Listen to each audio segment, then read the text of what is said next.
Good evening, everyone. I'm going to go ahead and call the meeting to order. What I would say is if anyone does want copies of either the Plan of Conservation and Development or the fire ordinance, if it looks like we're running low, please just give us a wave or something. We can make more copies if needed. Is it gone already? I'm gonna make copies. And there we go. So see, it works. The process works. It's wonderful.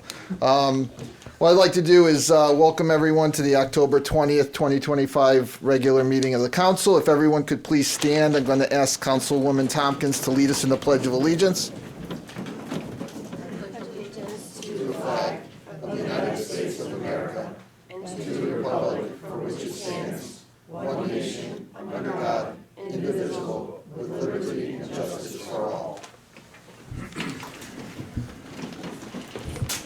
Thank you. Okay, Mr. Chair? Councilwoman Moranti. Yeah, I would like to make a motion to add the following under appointments resignations as number 4, and that is Library Board of Trustees appointment. We have a motion Second. and a second. All those in favor of adding that as item 4 under appointments and resignations, say aye. Aye. Any opposed? All right, that'll be item 4. Okay, so no presentation this evening. However, we do have a public hearing regarding the fire department, and it's some proposed amendments to the ordinance. I don't know if either the town attorney or town manager just wants to give like a brief, synopsis of, I'm sure most of us know why we're here, but just in case there's someone that hasn't been following it as closely as we have. Yeah, Sonia, I think I would defer to Morris, who's done the yeoman's work on this, but I want to give credit to the Assistant Town Manager, Andy, for his work and the entire collaboration, the individuals behind me as well. This is a significant effort. I think there's a lot of credit to go around for this work product. Again, here at the public hearing standpoint, ready to take in a lot of additional information if necessary, and certainly some fine tuning, some tweaking, if you will, that will, as we go along in this process. And council and the subcommittee members put a lot of time into this. So I appreciate your effort. I think we've got a good work product, and I'll let Morris go through some of the summaries of the ordinance itself. Okay. All right. Well, I'm not going to be able to summarize the entire thing because we basically amended and rewrote a good deal of it and reorganized it. So the major things that we did with regard to the changes that we have with regard to the ordinance is we clarified the chain of command, the duties. We also added in incentives with regard to training, so that, and the certifications that are necessary, so that we feel that this will help the department improve its performance, and all of these things also help with recruitment, as the department has these very specific requirements. We think that it will help with recruitment. We also streamlined the disciplinary sections and the complaint sections, so that they're much easier to file a complaint. It's much easier to have one resolved, and we think that it'll make everyone more responsive, and it'll more clearly outline what the expectations are. We didn't do this in a vacuum. We did have presentations from professionals in the field. We also had the department and the company give us a tremendous amount of information. They made presentations. There were PowerPoints. After we had the original draft of the ordinance on the 6th at that first meeting, we then met with the entire company, or I don't know that everybody in the company came to the meeting, but there was a notice and they were invited, and the changes were reviewed with more input from the members that were there at the company. And I thought that the meeting went well. I thought that both the department and the company members, everybody really worked really hard and did a great job on owning this. And I'm very satisfied with the work that we've done.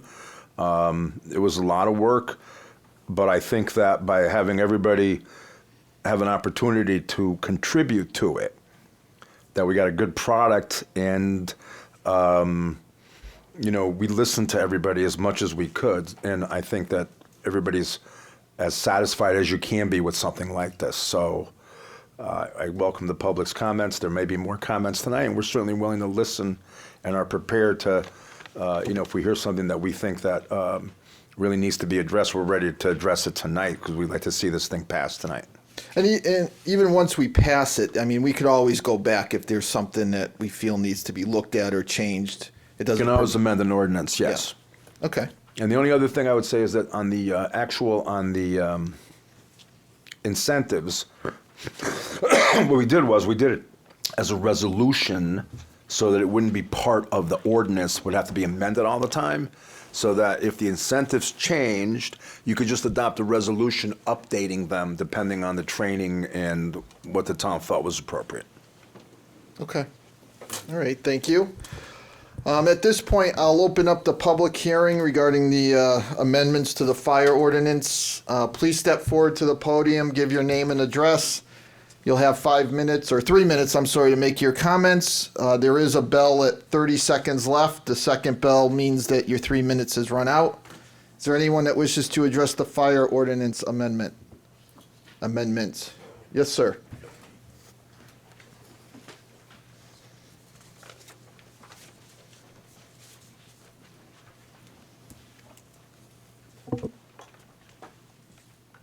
Just hit that button at the bottom there. Thank you. Okay.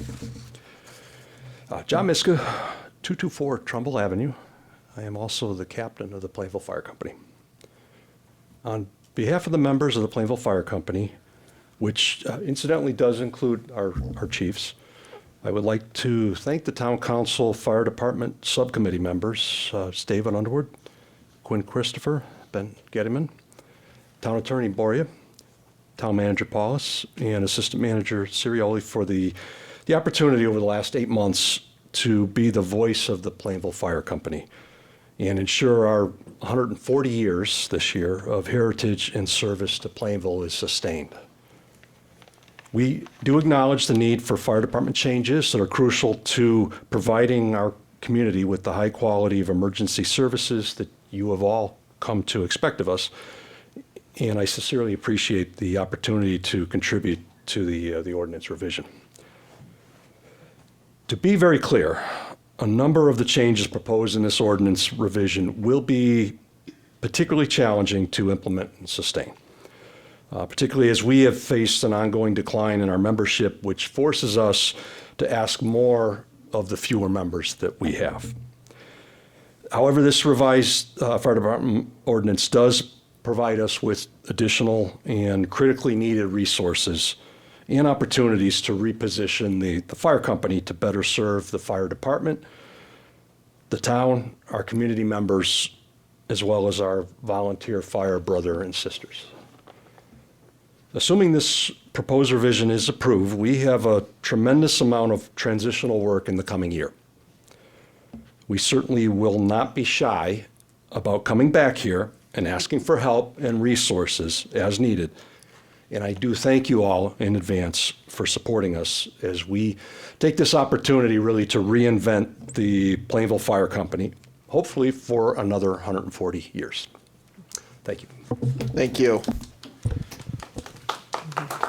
Good, it's okay to clap for that. That one we don't have a problem. Anyone else wish to address the council under the public hearing tonight? All right, seeing no one, we'll close the Mr. Chair, I'm sorry. And before I do that, I'm going to recognize the town manager, of course. Thank you. Thank you, Mr. Chair. There is one resident that sent in a written statement that I want to read. It should be available for each of the members. I would, speaking on behalf of Nikki K.D. Chalafone, I would like to make a comment and a suggestion on the proposed amendment to the ordinance, Chapter 38, the Fire Department. I also think the Plainville Fire Company should be doing QRS EMS. It would be a great way for the town to have QRS capability along with the town police department. It would also allow the Plainville Fire Company to have EMTs on staff along with chaplains. They can respond to EMS calls and still allow AMR to transport and respond as well. I am an EMT myself with the United States Coast Guard Auxiliary, and I think it would be a great idea if the town fire company have EMTs and EMRs doing QRS EMS calls. I also think as a minimum, the town firefighter should be certified to Connecticut OEMS EMR standard. We should have an QRS EMS truck dedicated for the town. As for line officers, they should include a position for health and safety officer and an EMS LT. Much like how companies like Amazon who have the workforce health and safety manager. I also think with the incident in August over the death of a firefighter, the town and fire company should look at investing in a tanker truck in case we don't have a reliable water supply to respond to fires. I am a town of Plainville resident and a member of the United States Coast Guard Auxiliary, South Windsor Flotilla, and the U.S. Coast Guard Northeast District Southern Region, serving out of Sector Long Island Sound. Again, Nikki Katie Chalafone. And that's all I have. Thank you. I mean, just before I move on, the EMS, we don't currently have EMS within our fire department, correct? Right. We have members who are qualified, or I don't know if that's the right way to say it, but you have people who have that certification, but I don't know if she's talking more about, when you have an ambulance and a service. Yeah. But it's something to keep in mind, though, as we go forward. I'm sure the members here could clarify. Right now in Plainville, the police department serves as the primary EMS. Okay. And fire department serves as supplemental. That's accurate. Okay. All right. Thank you. I mean, I could tell you that it's something that we did talk about during our many conversations. Okay. All right. And just before I move on to the minutes of the previous meetings, just a big thank you. As many have said already, there was quite a bit of hours spent reviewing and discussing, and thank you to the subcommittee members and obviously the fire company, the fire department, the town manager, the assistant town manager. It took us a while to get there, but I think we're going to be in a stronger position once we do approve some of the changes, and as everybody knows, it's getting harder to find volunteers, and as the captain said, this would be at least this is another resource, or at least I feel that we're going to have some more tools to make that job easier of finding volunteers. So thank you again on behalf of the council, and look forward to taking this up a little bit later in the meeting. At this point, we can move to item 3, minutes of previous meetings. Anyone? Mr. Chair, Councilman Gettleman. make a motion to approve the October 6, 2025 special and regular meeting minutes. Second. All right, we have a motion and a second. Are there any comments, questions, or changes? All those in favor? Aye. Any opposed? Motion carries. Item 4, announcements and reports. Mr. Chair? Councilwoman Moranti. I attended the October meetings of 3 of the groups to which I'm the liaison.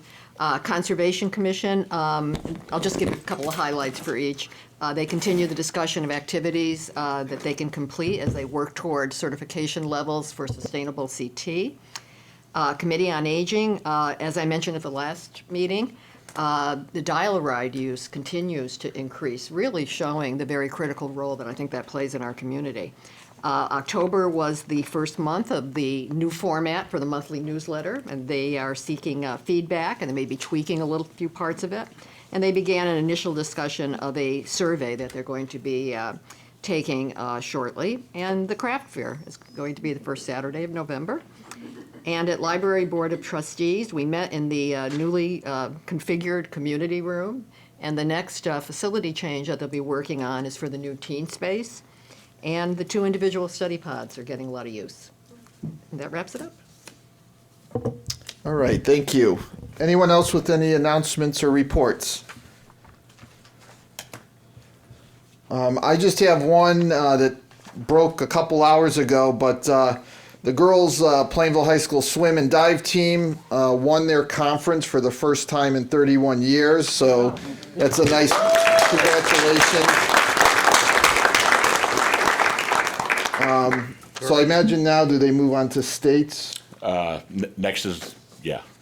Okay, so good luck to them, but hopefully we have more good news as they get into the postseason. But congratulations to them. 31 years. That's a great accomplishment. I'm glad they gave us a heads up about that. Seeing no other announcements and reports, let's go to appointments and resignations. Item 1. Okay, Mr. Chair?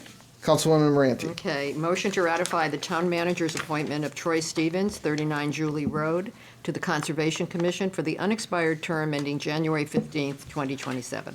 Second. Motion and a second. Any comments or questions? All those in favor? Aye. Any opposed? Motion carries. Item 2.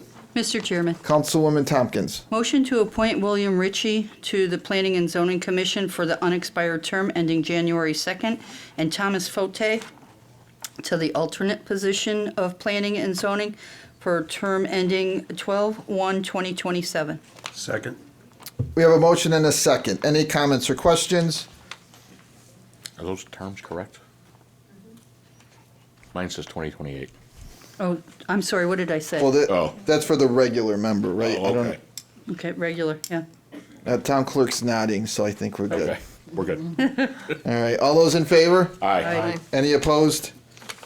Motion carries. Item 3. Mr. Chairman, Councilwoman Tompkins. motion to appoint Amber Monzillo to Recycling and Solid Waste Commission for the unexpired term ending February 1st, 2027. Second. All right, motion and a second. Any comments or questions? All those in favor? Aye. Any opposed? Motion carries. Item 4. Mr. Chair? Councilwoman Moranti. Motion to appoint Emily Wasley to the Library Board of Trustees for the term ending November 2nd, 2027. Second. All right, motion and a second. Any comments or questions? All those in favor? Aye. Aye. Any opposed? Motion carries. Any other appointments or resignations this evening?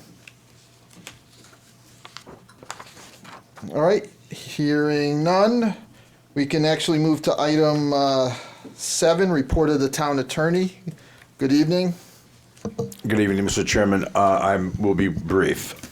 We already talked about the fire department ordinance, and I do want to thank everybody for all the work. It was a tremendous effort, and I was very impressed by the work that the department and the company did. We are also going to be revisiting the resolution with regard to the plan of conservation and development. The only comment that I'm going to make with regard to that is that we did take into consideration the comments that were made at the last meeting, and we had another meeting between us, and we edited the resolution. And for my purposes as the town attorney, the key part of that is that we are going to be going back to planning and zoning, and we are going to have them consider restoring the map and the notations as they were from 2019. That, to me, is the key thing as far as what we plan on doing. Now, we're going to be going back there, so I really don't want to comment further. We're going to take a position there. The resolution itself, I think, adequately describes and explains why the town council wants to let the planning and zoning know specifically what its position would have been if it was aware of the change that was made, that they were going to do that. And so I'm more than satisfied that we've taken a proper course now and that we are on the proper way to have this corrected, but eventually we'll have to go back to planning and zoning. It's not going to be up to a vote here. Yep. It's going to have to go back to planning and zoning. And from there, as I said, I don't really, if we have to take any other action, we'll make the decisions as the time comes. I don't want to try to predict what's going to happen or prejudge anything. I want to wait until we get there. And the last thing is that you're going to be voting on the town manager contract this evening, which we did do amendments. And so I just wanted to quickly review. I know that this has been the topic of discussion a number of times.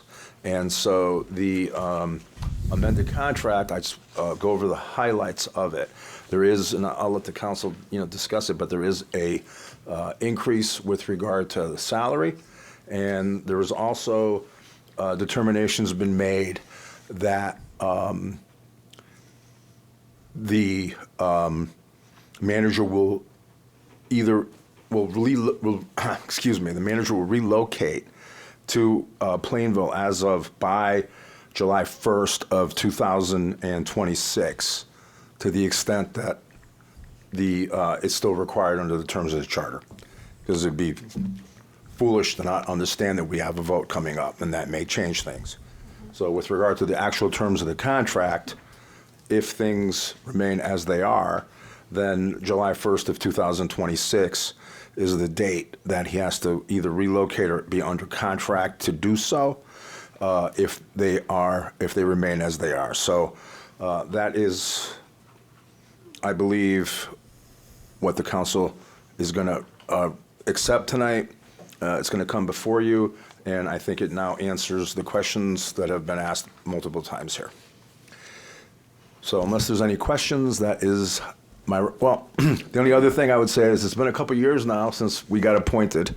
It's been almost 2 years, so I'm very aware of that. And it has been my pleasure to have been the town attorney over this time and to work with all of you. Every single one of you has really, in my view, met the highest standards of elected officials. And it's been a pleasure for me to work with all of you. Thank you very much. Thank you. So unless there's questions, I'm all done. Yeah, any questions, comments for the town attorney? Thank you. Maybe later when we discuss it, but All right. thank you. We can move to item 8, the report of the town manager. Good evening.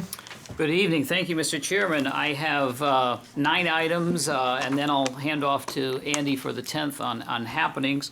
So I'll try to get through this and reasonable order here. Item number 1, White Oak redevelopment project update. I thought it'd be appropriate now to do that. I think actually you, Mr. Chairman, had asked about it. So I'm happy to report on this. And if you recall, the town executed their portion of the financial assistance agreement, the FAA, with DECD recently, and that the FAA officially releases funding allowing the town to seek reimbursement for all eligible project activities dating back to the grant award date.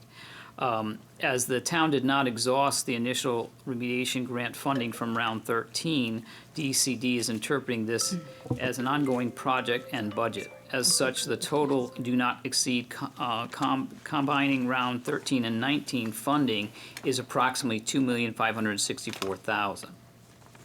Tigan Bond is working with representatives from Manafort Newport to complete a floodway management certificate application, the FMC. This effort was reflected in the Tigan Bond contract amendment approved by the Town Council at the August 18th, 2025 meeting. The floodway management certificate application is a requirement for the remediation process for any project that receives state funding. Its purpose is to provide the state, specifically DECD and DEEP, the opportunity to review the remediation and redevelopment plans for properties located within floodplains to ensure consistency with state standards and criteria for preventing flood hazards to human life, health, or property, and with provisions of the National Flood Insurance Program and municipal floodplain regulations. As Manafort Newport Realty's proposal includes development in such area, the FMC must be reviewed and approved prior to any ground being broken for soil remediation. It is anticipated that Tigan Bond will complete the draft application within the next 2 weeks. In meetings with DECD and DEEP, it was shared that review and approvals may take 3 months, though it could take longer depending on the workload. Based on the estimated timeline, the town should look to have a soil remediation firm under contract and ready to begin the work for the spring of 2026. The upcoming timeline is anticipated after that as completing the application for October, having the draft RFP for soil remediation once finalized and once approvals are received by the end of October, beginning of 2026. And once received, M&R submits to P&Z for review by the beginning of 2026. And then soil remediation begins. M&R purchases existing structure, and the remaining parcel sold to M&R for the development to begin in the summer of 2026. And that's just, again, optimistically, but those are the points. So it really, pending the application, we really can't do anything until the floodway mitigation stuff is taken care of, and soil remediation starts. And what we're trying to do is concurrently run paths so that they can start the soil and then begin to look at the building construction remediation. Sort of twofold parallel process, if you will. I will further tell you that we also, the building inspector and Cal, Economic Development Coordinator, went through to tour the building today, just knowing that we're going to need to get through another winter. Again, we want to make sure that there isn't further deterioration. I don't have that full report yet. I'm hoping to have that tomorrow. And go through that to see if there's anything that we need to do in terms of protecting our interests and securing the building safely. We have issues with individuals trying to get into the building that have on occasion done that. And so we're looking at likely some improved security around that to sort of put off those issues for folks entering the building that may be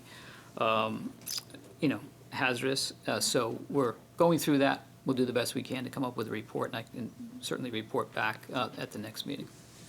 Hey, that sounds, yes. I mean, for those of us that are here, yes, that would be nice. Mr. Chairman? Yes. Michael, I went into the correspondence looking for updated paperwork on everything that you're speaking about here, and I haven't found it in the correspondence, so can you point it out to me where it is? You mean in terms of the actual application? Well, yeah, everything that you're talking about here, the draft, the RFP, the application, everything. I mean, there's nothing in there since March in my correspondence package. Okay, well, I don't know where to pull that out. I'll have to go back and review with Okay. Lisa internally, but we'll Yeah. get you anything you need, and we'll go back and make Yeah, sure if you could that's just a let me know deficiency. how I can find it so I can take a look at it, that Sure. would be great. Thank you. Yeah, no problem. I think, is there any material changes from what you posted in March or what's available as of March to now? That's, I think, No, I don't think so. And again, I think it was the August meeting that we did the refined amendment to the agreement, and I'll go back and Okay. piece that Thank together, you. make sure there are no gaps, and we'll go through that. okay. Can I Any other questions? I have a question. Yes. Your last paragraph, where you did your timeline, says draft RFP for soil remediation finalized once approvals are received. It says end of October, beginning of 2026, okay. Oh, okay. Never mind. All right. Anyone else before we move on to item 2? All right. All right, next. Item 2 is the 2026 grand list reappraisal and revaluation.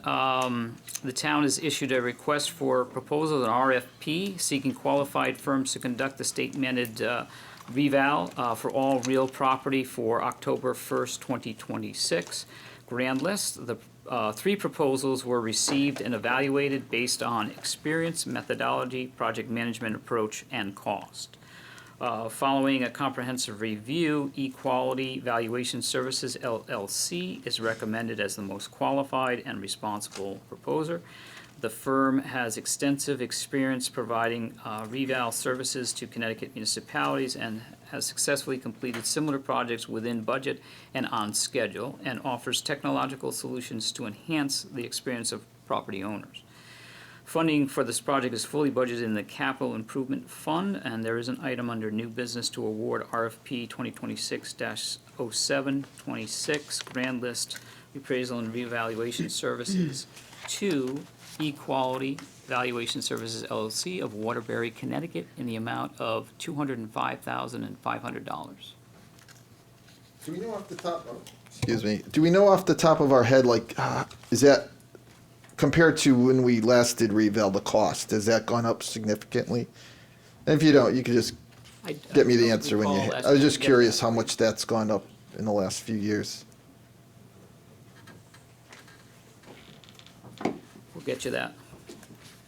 All right. Anyone, any questions on reval? Nope. All right, number 3. Number 3 is the press box improvements for the high school. The Town and Board of Education are seeking to move forward with renovations to the press box at the Plainville High School Tinty Field. These improvements will include new flooring, lighting, walls, countertop, windows, doors, and ladder for roof access. The total cost for this project is $32,530.24 through the CROG Easy IQC Consortium program with Millennium Builders, Inc. This is approximately $6,000 less than the original quote received, which initially specified drywall for the interior walls. After consultation, it was determined that drywall would not be suitable for this unheated space due to its tendency to deteriorate. The updated proposal instead calls for fiberglass reinforced polyester panels, FRP panels, which are more durable and appropriate for conditions. Funding for the project has been allocated through the recent capital improvements bond referendum. There is an item under new business to award bid 2026-17S press box improvements to Millennial Builders, Inc. of Torrington, Connecticut, under CRPC's Easy IQ program in the amount of $32,530.24. All right, any questions or comments? All right, keep going. Item 4, the treated and non-treated road salt. The town is preparing to purchase road salt prior to the winter season and will split the order into 2 separate purchases for treated and non-treated salt. During winter and weather operations, the town of Plainville's roadway department utilizes treated and non-treated road salt. Typically, treated road salt includes an organic performance enhancer for de-icing and is most effective in colder conditions, temperatures below 25 degrees Fahrenheit. So there's an item under new business to award bid 2026-18 treated road salt to Morton Salt, Inc. of Chicago, Illinois, under the CRPC bid number 777 in the amount of $87.10 per ton, not to exceed a total of $34,840. The non-treated road salt is simply rock salt without any organic performance enhancers for de-icing and is most effective in relatively warmer conditions, temperatures above approximately 25 degrees Fahrenheit. And there is an item under new business to award bid 2026-19 non-treated road salt to Morton Salt, Inc. of Chicago, Illinois, under the state contract number 24 PSX 0150 in the amount of $74.89 per ton, not to exceed a total of $74,890. Question? Any questions? Sorry, town clerk, I didn't have my microphone on. All right, number 5. Number 5, update on the Farmington Canal Heritage Trail Phase 3. DOT presentation is scheduled for November 20th, 25. DOT has reserved the high school auditorium for a public informational meeting from 5 to 9 p.m. to discuss Phase 3 alignment. Connecticut DOT is planning to be on site the afternoon of, or I should say the week of the 27th from 3:30 to 5:30 or 3 to 5. That's in flux right now. They're trying to rearrange that for the residents of Hemingway Street. They're trying to get an additional meeting ahead of the November 20th meeting, and because of daylight, they're trying to get before 5 o'clock, so somewhere in the 3 to 5 time frame, 3 p.m. to 5 p.m. So I'm working with them to try and get a date so that I can be there. I won't be returning until the 28th, so somewhere I think it might fall in the Thursday, the 30th, potentially, but I will certainly notify once we have that nailed down.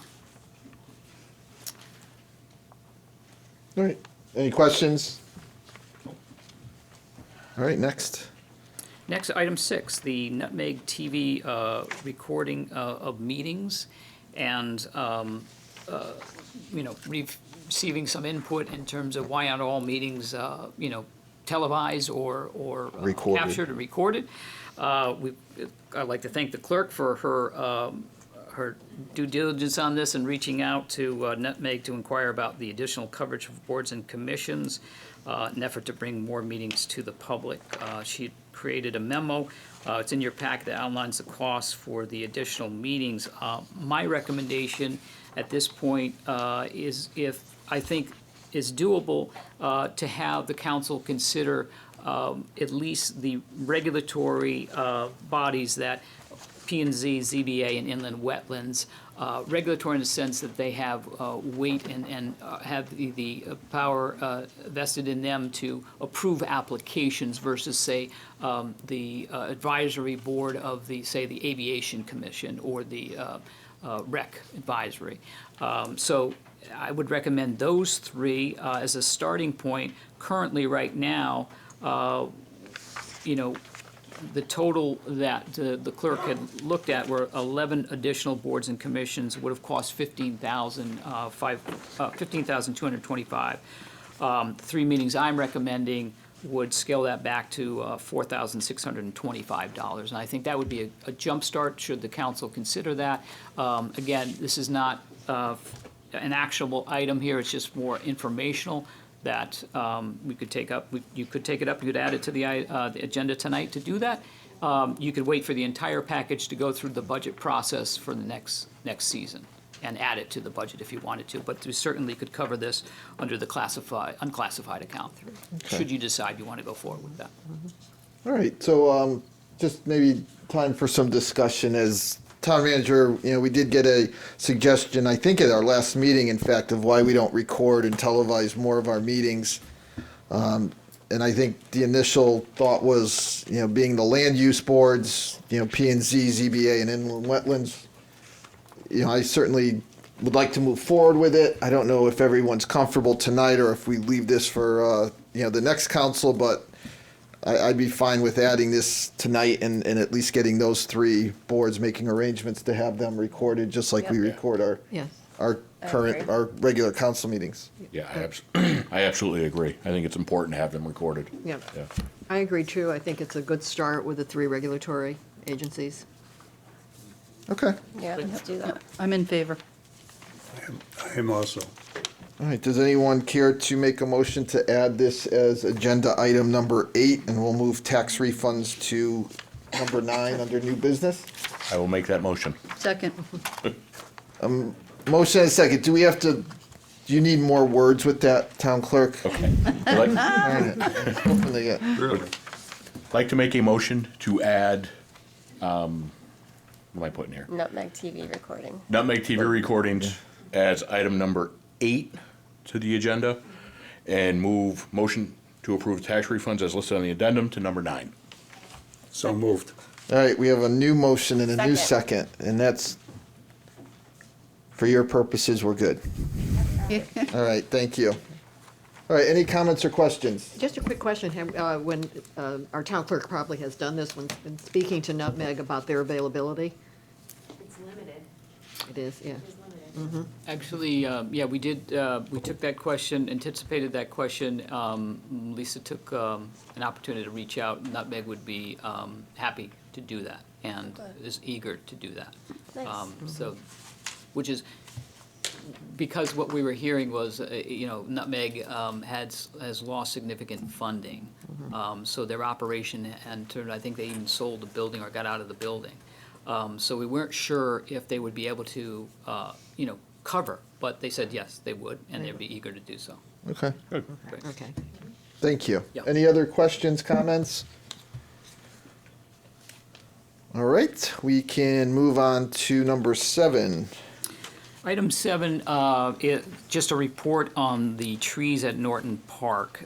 So you know that you've been getting some calls about this. I certainly have, and unfortunately, we've got a situation where we've had some compromised trees, diseased trees, hollow trees that present a number of safety concerns and safety hazards for us. So last Friday, Holcomb Tree Service began taking down what will likely be more than 15 trees. We're still working through that number right now, and you know, more are being evaluated as they go through.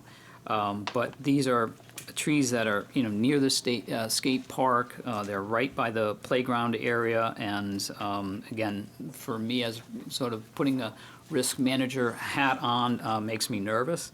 And so we're, moving to take those down. We're trying to document as much as we can. We put, a video out.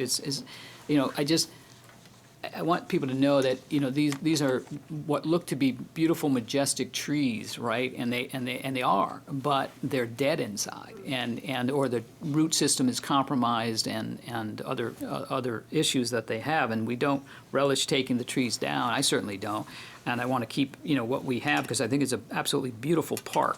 And but we are documenting, and I'll have photos for you. We will put out a social media post tomorrow, trying to incorporate those pictures of just, trunks and, pieces that are just nothing there.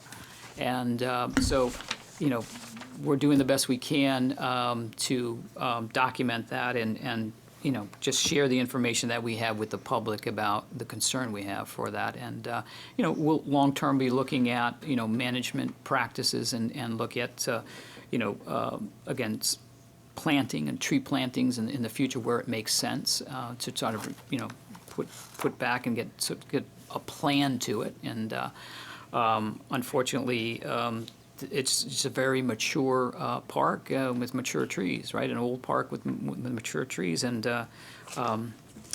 we just want to safeguard the public's safety there. And then, so I'll be happy to answer any questions there. All right, any questions regarding the trees? All right, thank you. Leaf collection. Yes, leaf collection. This year's leaf collection is expected to begin on Monday, October 27th, next Monday. This season is scheduled to end on December 6th, pending any weather delays. So a few quick reminders that the Roadways Department will make more than one pass. Leaves are to be unbagged, raked to the curbside, no sticks, stones, or grass clippings, and all of this information is on the town's website. Is, I know, a very valuable service that residents look forward to, and this year the town will also try to provide weekly updates on the progress of leaf collection. So I know we field and take a number of calls that come in, and so we'll try to give updates as they become available. And again, it's weather dependent, so most times I think residents feel like they missed it, but they'll come back for another pass, and we'll share as much information as we can. We've got some challenges this year with a bit of a younger crew, so again, hopefully we'll have the public's patience as we work through this system and season and get everybody up to speed. All right, thank you. Any comments or questions regarding leaf collection? Mr. Chairman, Yes. I have a Councilman. question for Michael. Michael, those trees at the park, have they been marked so people stay away from them? I mean, if they're in danger of falling, does the public know which trees they are and which trees to stay away from? Yes, thank you for bringing that. It's a good point. They were all marked with ribbons, and unfortunately, individuals were taking them down. So they began to mark with orange X. Some ribbons are still up. Not all the ribbons came down, but there were. So all of them have an X on the base of the tree. Thank you. Any idea how long the process will take for them to get all the trees down? Weather dependent. He wasn't able to do any today because of the rain. But likely, my information is that they might be able to take 2, possibly 3 A day. Okay. And again, weather dependent. So they'll be. So it'll probably take a on-site. couple weeks, Yeah. most likely. Okay. Right. And so they'll be on site again tomorrow. I hope to get an update, and again, I'll be passing along some documentation as to what was already taken down. All right, thank you. Okay. Any other comments or questions before we go to financial dashboard? All right, financial dashboard. It's rather unremarkable at this point, early in the fiscal year, so I'll try to get through the highlights. Town expenditure budget overall is $23,393,800.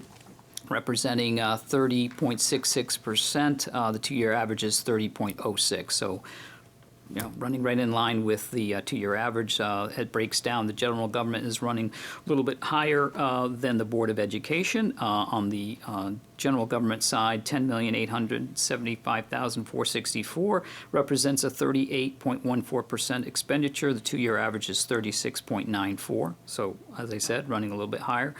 But the Board of Education side is running right in line with their two-year average at 26.2%. Our next is the police dispatch and overtime expenditures. Actual to date expenditure for police overtime is $160,057. And on the dispatch overtime, $17,815. This is something new. We split out the both police and dispatch. So in total, $177,872, which is running above their two-year average of $143,651. So they're running about $34,221 over. On the roadways overtime expenditure, they have expended $9,891, and that two-year average is $8,125, so they're about $1,766 above their two-year average. Building and grounds, their regular overtime, $23,000 expended, and that is right in line with their two-year average. On the hauler tonnage solid waste, we have, let's see, as of September 30th, 1,549 tons. The two-year average is 1,574, so they're about almost 25 tons under on the solid waste, municipal solid waste. And on the recycling side, 302 tons. The two-year average is 282, so they're above that by about 20 tons. That's it for solid waste and recycling. On the revenue side, we've collected $35,410,016, representing a 46.41%, slightly higher than the two-year average of 45.54. And under the taxes, revenue from tax, $33,868,118, 58.61%, again above the two-year average. So revenue looking right in line with the two-year average. On the general fund unsigned fund balance, we have an unaudited number of $11,081,982 for a 14.53% as unaudited. The estimated unassigned fund balance for June 30th, 2026 would be $9,657,482 for a 12.66% projected at this point, depending on where we end up.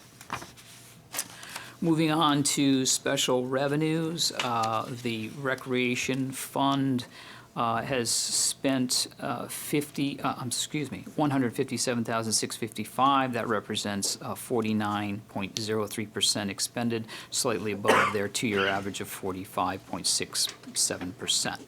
Revenue side, $53,771, which is right, just a little below at 24.3%, below the two-year average of 25.88%. Robertson Airport spent through September 30th, $30,664. Revenue received $26,000. So not much, not a lot of activity happening at Robertson at this point. A lot of planning going on, but not much in terms of the expenditure. Water Pollution Control Fund looks right in line. The expenditures, $2,522,197, represents 49.19%. That's right in line with the two-year average of 49.41. So again, right on point. Revenues slightly below, just I think based on collection rate, but received $98,205, which is lower than their two-year average. Library fund, looking right on in line. Their expenditure is $287,694. That represents 33.51%, which is just a hair under their two-year average of 34.56%.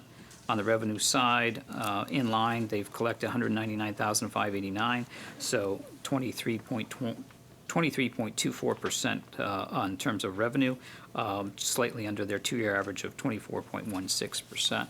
And finally, the major projects update. There's really not much to report that I haven't already said at previous meetings. They're relatively, nothing has changed. It's just the changes that you'll likely see going forward is the middle school renovation fund project. So that's obviously going full steam, and then obviously winding down on Honor Heights and the sewer project, ARPA funds, Whiting Street Road bond. That's about it. I'm happy to answer any questions. All right. Excuse me. Once I turn my microphone on, before we open it up to happenings, is there any questions or comments regarding the town manager's report? All right, thank you for your report. Thank you. I'll turn it over to Andy for happenings. Good evening. Good evening. Good evening, everyone.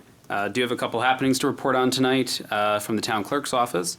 Absentee ballots are now available for the November election. Residents in need of voting by absentee ballot can contact the town clerk's office at 860-793-0221, extension 8751, or you can go to the town website for additional information, and that is at www.plainvillect.com. Early voting began today, Monday, October 20th, and will go through Sunday, November 2nd. Eligible Plainville voters will have the option to vote early here at the Municipal Center, located in room 201 on the middle floor. For more information regarding early voting, including hours, you can contact the Registrar of Voters office at 860-793-0221, extension 8761. And the town has also posted an FAQ sheet on social media and on the website. So if you go to the town's homepage under Spotlight, there is a 2025 municipal election FAQ sheet where you can see a sample ballot, learn more about early voting, and pretty much anything you need when it comes to the election this year. From the Public Library, for information on library programs, including registration, you can call the Plainville Public Library at 860-793-1446 or visit www.plainvillect.com/library. 10 tips to manage stress on Tuesday, October 23rd at 6:30 p.m. You could join Dr. Wendy Hurwitz for a fun and informative talk on how to manage stress and feel your best. You'll walk away with 10 practical tips and a simple technique you can use anytime to feel calmer and more energized. Spooky-ish story time is on Saturday, October 25th from 10 a.m. to 10:30 a.m. You can join for a Halloween-themed story time, then create your own fizzy potion in a mini cauldron. This is open to children ages 4 to 8 with a caregiver, and registration is required. And finally, from the Senior Center, and for all information on Senior Center programs, you can call the Senior Center at 860-747-5728. All programs are free and open to the public unless otherwise indicated. The coloring group is meeting on Friday, October 24th from 10 a.m. to 11 a.m. You can take a break and enjoy some peaceful time coloring books and using colored pencils, which will also be provided. And this is an event that takes place every Friday. The Vision Support Group is on Tuesday, October 28th at 10:30 a.m. This is a support group for anyone experiencing any type of vision issues. As Councilwoman Moranti had mentioned, the craft fair will be held on Saturday, November 1st from 10 a.m. to 3 p.m. You can come and visit the craft fair where over 20 local vendors will be showcasing wonderful and interesting items, and it is right in time for holiday gift giving. And finally, the Veterans Social Hour is on Tuesday, October 28th at 10 a.m. This is a monthly information and support meeting for veterans 60 years and older and their spouses. It is conducted by Sherry Vo, the Veterans Liaison for Hartford Healthcare Senior Services. And that is all I have for happenings. All right, thank you. So before we move on, is there any other comments or questions under the town manager's report, happenings? All right, thank you very much. We will move now to item 9, public comments. At this point in the meeting, anyone who wishes to address the council may do so. Please step forward to the podium. Give your name and address. You'll have 3 minutes to make your comments. The first ring means you have about 30 seconds left of the 3 minutes. The second ring means the 3 minutes has run out. Who would like to be first tonight? Mr. Kislik, I believe, is on vacation, so Not here, yeah. first is up for, yes. I know, we're doing the contract. From Georgia as well. Is that okay if I read that Yes. on her behalf?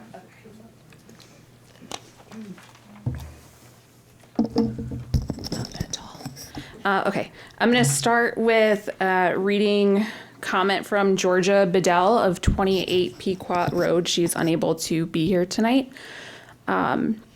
She said, "Well, I appreciate that the town council has taken initial steps to address the illegal change made to the plan of conservation and development. The resolution presented tonight is not adequate to correct what occurred or to prevent it from happening again. This document treats a serious, unlawful alteration as an administrative error. It calls for staff to correct the issue and communicate with P&Z, but it does not acknowledge that the POCD illegally adopted document was changed outside of the required public process and without a council vote. That is not a clerical mistake. That is a violation of public trust and of procedure under state statute.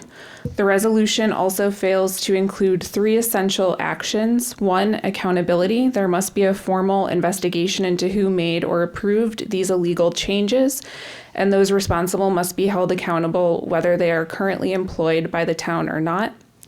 Number 2, restoration. The POCD must be immediately and publicly restored to its legally adopted 2019 version. Any applications or approvals made under the illegal version must be voided and sent back through the lawful process. Number 3, safeguards. A permanent written safeguard with checks and verification between town staff, the town manager, and the town council must be created so that no official document can ever again be altered without full transparency and legal approval. Without these steps, this resolution simply papers over an illegal act rather than correcting it. Plainville residents deserve a lawful process, a full accounting of what happened, and absolute assurance that it will never happen again." And that was what I have from Georgia's statement. All right. Can I give you my questions? Yes, go Okay. ahead, yes, yeah. I'm Kayla Billadou. I live at 5 Mel Road. I don't have a formal written statement tonight, which is like weird, but I have some questions. I was looking over the resolution and I do just have a couple of questions. I don't even know if they're really town council questions or they might be more town attorney questions. We'll ask if we can answer them, we'll do our Yeah, best to yep. answer them. If not, we can get back. Okay, the first question I have is, does restoration of the maps referenced in the resolution include restoration of all of the original text on those maps, including the content that was in the blue boxes, specifically on the original 2019 map, bullet point 2 and 3? Bullet point 2 referred to the commercial and retail development not being appropriate to that area of land. And bullet point 3 was regarding reducing the quarry and implementing a closure plan. That's the first question I Right. have. Do you want to? I think, the resolution we're doing tonight has had major revisions since the one that may have been available 2 weeks ago tonight. So I'm not sure if you've been able to go over the current one. Yes. I was, and this might just be my understanding, this is my first Sure. go over of a resolution. But when I'm looking at the second half of the resolution, looking at what it looks like the town council is requesting, correct, like in reference to correcting the administrative errors, authorizing the town manager and town attorney to prepare a request. Is it assumed that everything in this first page, like the town council is asking for all of those very specifics, like? Yes, We are. Okay. Short answer, Okay. we are, yeah. Okay. it is, yeah. Okay, thank you. And then one question I have is, I know a lot of this is contingent on this going back to planning and zoning. This is not like I know you all don't oversee that document. And I don't know if you have an answer to this, but what recourse or action would be taken or considered if planning and zoning decides not to restore to the original 2019 POCD at your request? Well, I think what we're asking for is for what was voted on as amendments by the P&Z in December of 2024, and then they did another one in January of 2025, which we don't address that one. We're addressing the main one that was adopted in December of 2024. We're asking them to just make sure that the revised POCD accurately portrays the amendments as voted on by P&Z. Okay. The amendment, yeah. Yep. So elaborating on that. Sorry, Rosemary, I don't mean to put you on the spot with like all these That's okay. questions. That's okay. So with that, does that, going back to the original maps being what they were in 2019, since the language in those amendments as they were presented had nothing to do with quarry activity, for example, Right. And that was completely No, absolutely. changed. And that was probably the most serious thing about Yeah. all this. That page 54, Yes. which included the statements on the quarry, was supplanted by what was supposed to stay on page 63. And this was very serious, the contents of page 54 were no longer in the Right. POCD. Right. And that was a very serious error. Right. Yeah, so I just want to make sure that on record, in writing somewhere.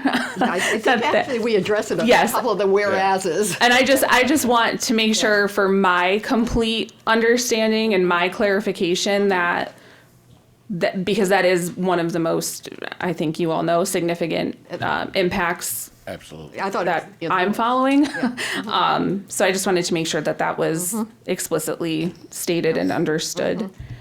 Do you have one more question? Do you want me to just come up with one on the spot for you? If you want to. Yeah, No, I think that answers what I have here. okay. Awesome. That's all. I And have. feel free, if something pops in your head, and feel free to will. reach out. We'll be happy to try and answer I will. any questions. Don't Thank you worry you. about that. Yeah, no, Okay. thank you very much. All right. Anyone else wish to address the council this evening? Yes.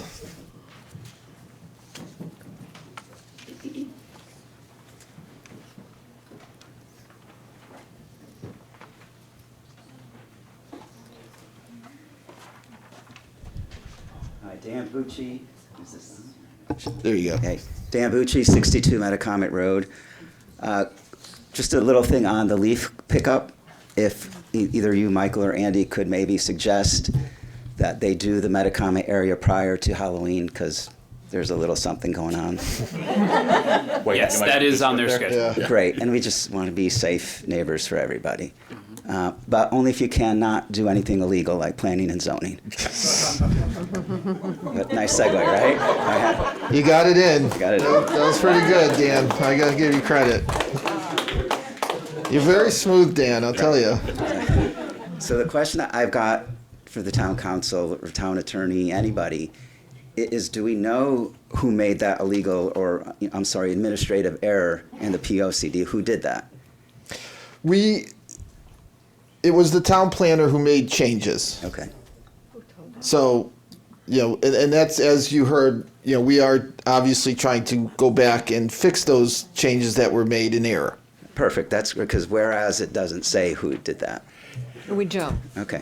And there are multiple, this isn't just that particular, there's actually, and you guys, I think most of you know that there has been other things we found where, the town has two different versions of the POCD online, and, Right. and so there's still some other issues that we're going to fix.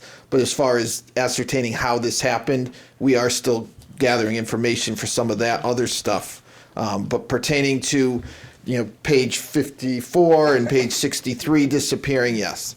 Great. Thank you. And the last time I had the pleasure to speak to you guys in this room, I guess my statement to you was either do something or do nothing, but thank you for at least doing something. All right, thank you. Mr. Chairman, if I Yes. could, just to clarify, we're talking about the former town planner. Yeah. Yes, no, and yes. Oh, forever. Our planner, current. And that is a significant, it's a former town planner, yes, thank you for clarifying that. Anyone else? Yes. Yes.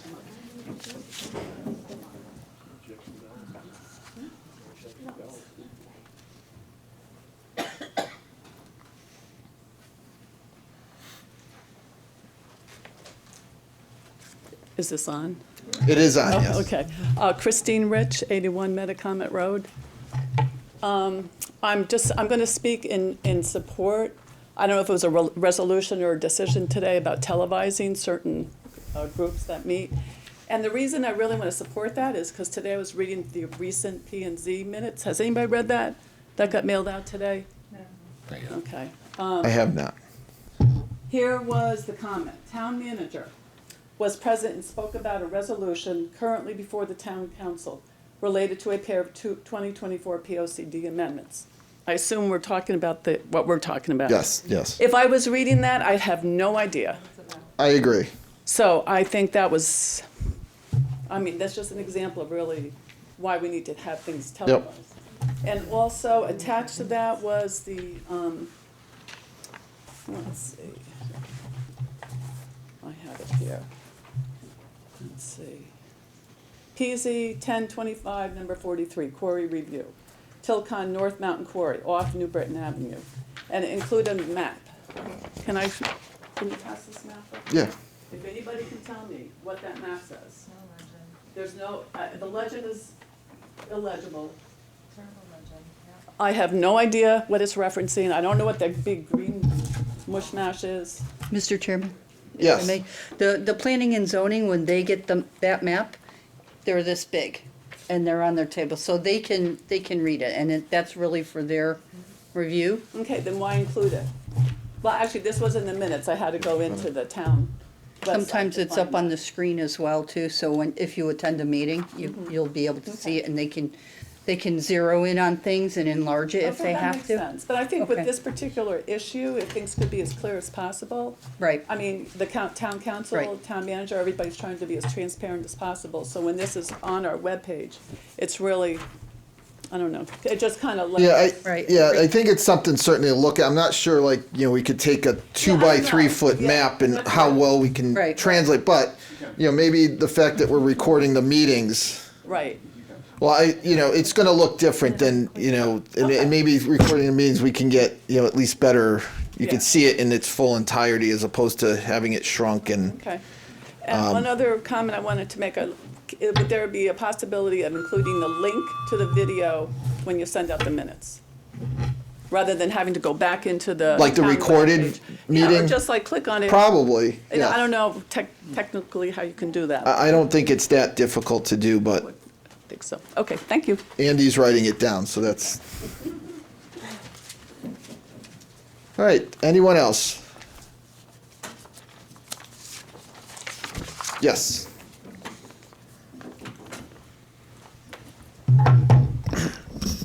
Tom Fody, 15 Bradley Street. Two things. One, first of all, I know I said something at the last meeting. I was a member of the Charter Revision Commission, and I just want to restate for anyone who wasn't there for that, didn't watch it online, might be hearing about it again for the first time. We didn't take our job lightly, and ultimately our decision to recommend removing a town residency requirement for the town manager was really about giving whatever 7 people happen to be occupying those chairs the next time we need a town manager, the time after that, the ability to find and hire the most qualified candidate. And that is the number one element of what the vote in November is about. It is about giving those 7 people that power This started with the prior council, which was a different ideological makeup, and it continues with this one because this issue is not about politics. Separately from that, since this is the last scheduled meeting of this council as it's made up, I want to thank the 7 of you. You have worked very well together. I come to a lot of these meetings, as you know, and I can only think of a couple of votes that this body didn't act in unison. And I appreciate in a time of polarized politics that is not what happened in this room. And people may find fault with decisions you made, but I honestly, I don't think anyone can rightfully choose not to believe you were acting in the best interests of the town as you thought you were supposed to. And so I really appreciate that. It's sort of bookended early on. This council gave the town residents finally, after quite some time, the opportunity to vote on how to proceed with the middle school project, which was something we could not get before. And now we're ending with revamping the ordinances that cover the fire department, so that the firefighters in this town have what they need and can be served by those ordinances and also then better serve the town. So I thank you for making these things your priorities and doing them so well together. Thank you. Yes, Ms. Loria.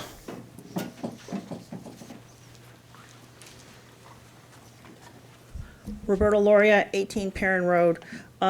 If I may pose a question to the liaison for the planning and zoning, Councilwoman Tompkins, on the minutes, and I totally understand what this lady's saying in terms of the minutes and the vagueness, and that's something I brought up at the last town council meeting. Under new business, it talks about the informal discussion. I think you referred that to the map. Exactly what area is this? There's nothing in here to indicate. It just says it wants to go from a GI to an R, and it talks about 7 lots in the general industrial zoning district to the residential zoning district. But it doesn't. Can you, if you don't mind, could you please shed a little bit of light on that because it was so vague. Okay, I'm not looking at what you're looking at, but that, Let's pass. did it I have don't an know. address Is on that it? you're talking about the map that? The minutes. That was I'm talking passed. about In the minutes minutes. you received. Yeah, she's talking not the If you don't map. mind, matter of fact, I was gonna try to send a note to the town council about this, and I was busy with some other meetings. It did have an address in it, and it does have, somebody bought 7 lots, and they want to change the GI zone to a residential zone so they can build Give the vicinity, please? housing. Is that okay? If I had it in front of me, I would be able to tell you because my package came with an address. That should have an address on it, so No, that's an error in the minutes if it does not contain the address. So the lot number usually is associated with an address. I haven't seen it. Should Yeah, be on no. the agenda, the P and Z agenda. Well, for next week, we would get the minutes for next week. I haven't looked at it. Yeah, these are the minutes for October 14th. Right, but the agenda for October 14th should have the addresses. Yeah. Do you want to ask the planner Yeah, we can right now? find out. Because maybe he'll remember. Yeah, The properties are in Duval Lane, I'd just like to point out. Oh, it's not Duval. A single owner. Okay. It's 7 individually owned, single-family homes, all currently in the general industrial district. So every time somebody has to expand a structure, they have to go to the zoning board of appeals for variances or waivers for really innocent applications. So one of the property owners hired an attorney, and they were exploring whether the commission would be comfortable saving or changing just those 7 lots from the GI district to the R district. okay, but that's on Duval Lane. Yes. Okay, that's And it's also helpful. the residential district with the smallest scale setbacks and lot size. Right. So it wouldn't really be freeing up those lots for massive expansion, but just allow them to go through more normal procedures than they have to now. Okay, Thank you, Evan. okay. Thank you so much for right. letting me ask that question. It's just bothering me. I didn't have Nope, that's fine. Nope. Thank You're you. all set. Thank you. All right. Anyone else wish to address the council? You'll be next, Mr. Sazalski. Go ahead.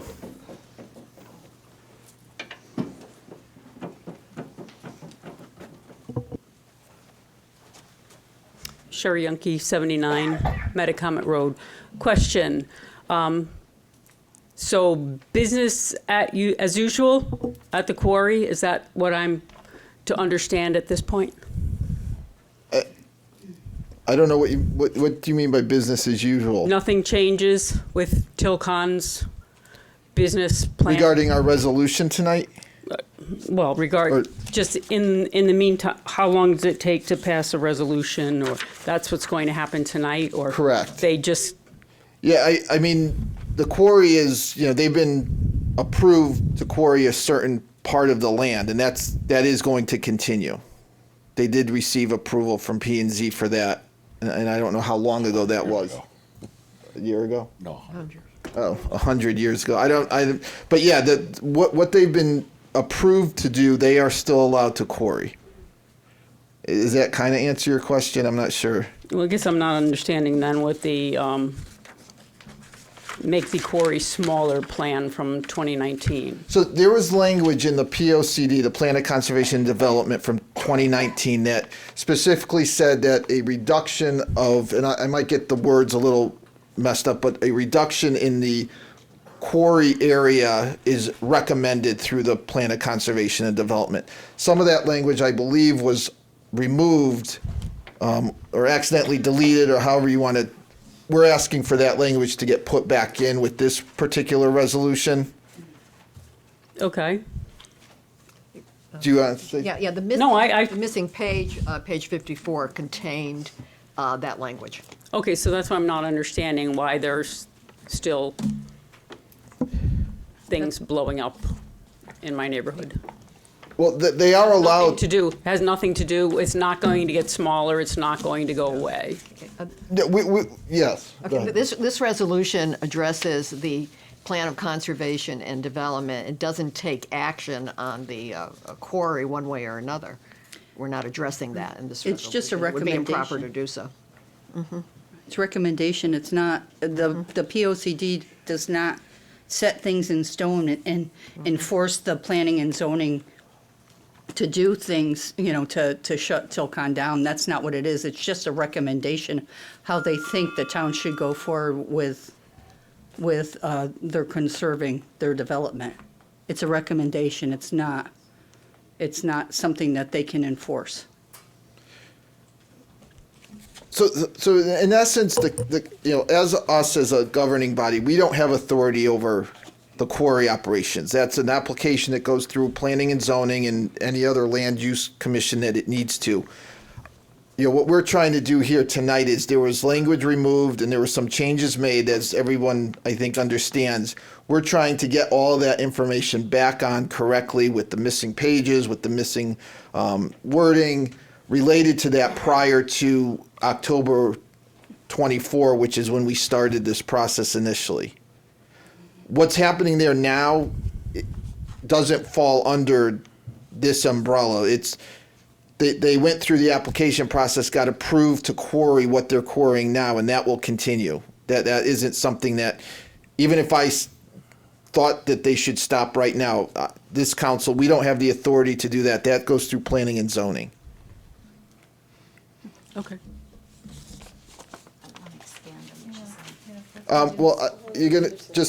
You're all set? Yeah. Well, let me, I had Sazalski. Mr. Sazalski next, and then we'll let you.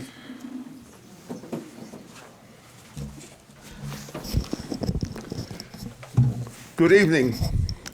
My name is Dan Sazalski, and I reside at 33 Overlook Drive.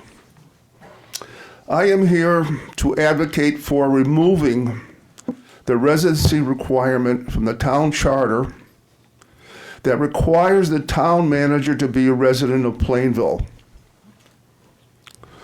I, along with 6 other town residents that included Republicans, Democrats, non-affiliated, were a member of the past Charter Revision Commission.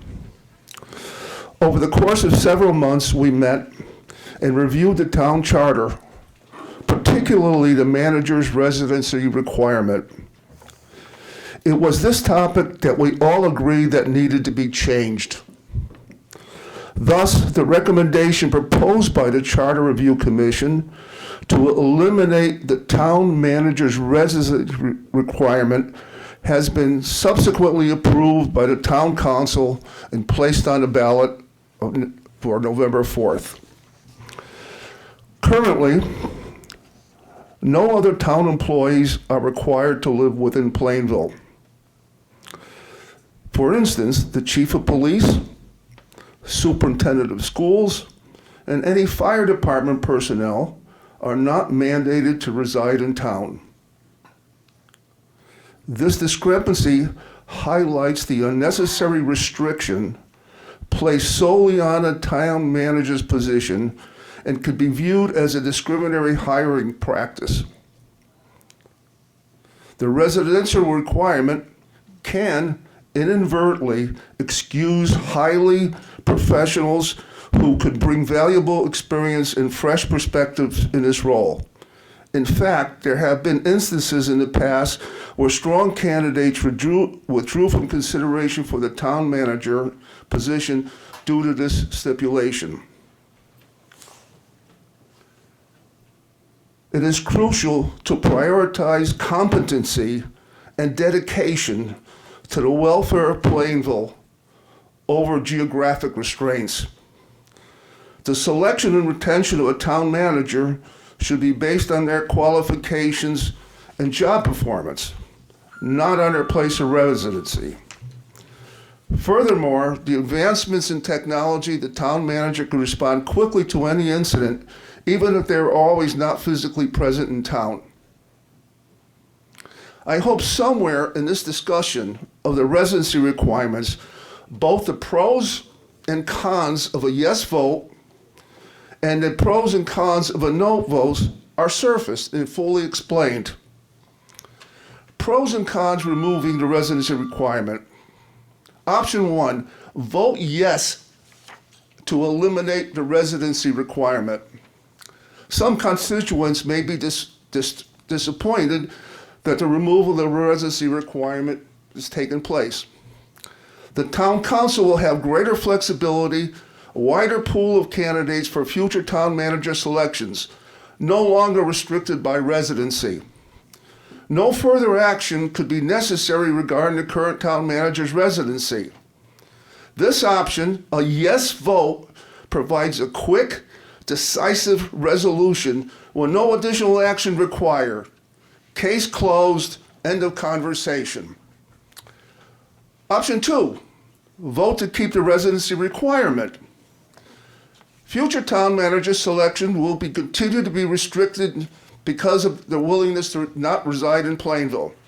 The current town manager would be required to establish residency in place in Plainville or face termination.